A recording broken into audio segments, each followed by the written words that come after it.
खुलुमबाय लोगोफोर, आं दिनै दोंसे खन्थाइ लानानै फैदों।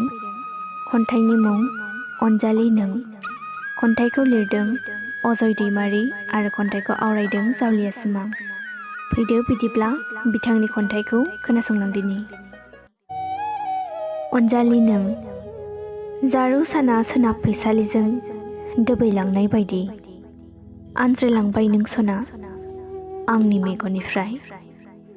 हर गेजेरनि अखा मोफ्लामनायाव लामा गोमानाय बायदि गोमालांबाय नों।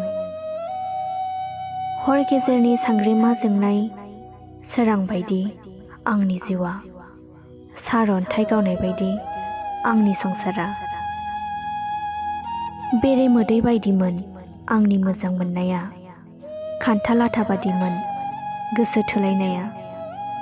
खोमसि हरनि गावदां अखाफोराव नुनाय बायदि नोंनि महरा, साया माया नुफा माफा नुजाफैयो गोसोआव आंनि।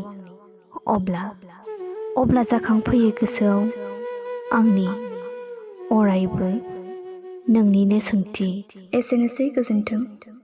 भिडिअखौ मोजां मोनदोंब्ला लाइक, शेयार आरो कमेन्ट खालामदो।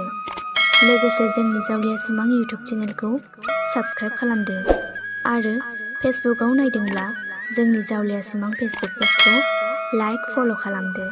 एसेनोसै, गोजोन्थों।